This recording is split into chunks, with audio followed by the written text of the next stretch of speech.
This video will show you how to create a template so that students don't waste time with the font or slide backgrounds or even slide types. So when you start with a slide presentation, they give you some options as far as the theme.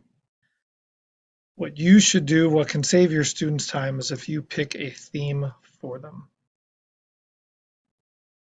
And this layout, then there's all kinds of layouts inside.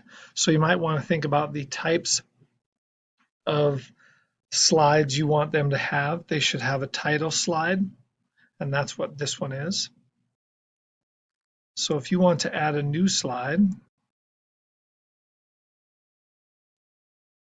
you might want a section header if you want there to be various parts to the slide presentation.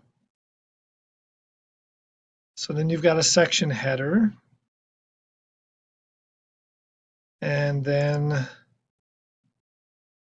you might want a title and body slide, and you might want one that has, say, an image or a side-by-side. So you can just click which one works for you. And then maybe in your directions, you would let students know that they are only allowed to make copies of these three types of or four types of slides, and they're not allowed to make any changes to those. So now you've got a student template that you can have them work from that saves them time so they don't mess with the various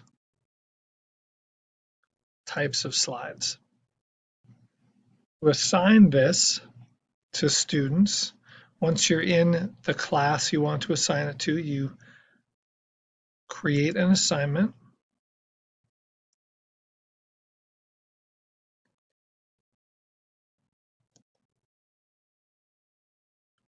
And you go into your Google Drive, and if you click on the Recent tab, it should have that there, and you want to make a copy for each student. So now that exact template is going to be there for them. It'll put their name on it, and they don't have to mess with any of that stuff. You can add a due date. If you'd like to create the assignment in advance, you can make sure that it doesn't actually post to their Google Classroom until later, or you can just click assign. And again, you might want to add instructions right here that tell them how to manipulate this, that they need to only make copies of it, or you can introduce that. Oops, I misspelled that. Or you can introduce this in class. So we'll click assign, and every student will get a copy of that presentation.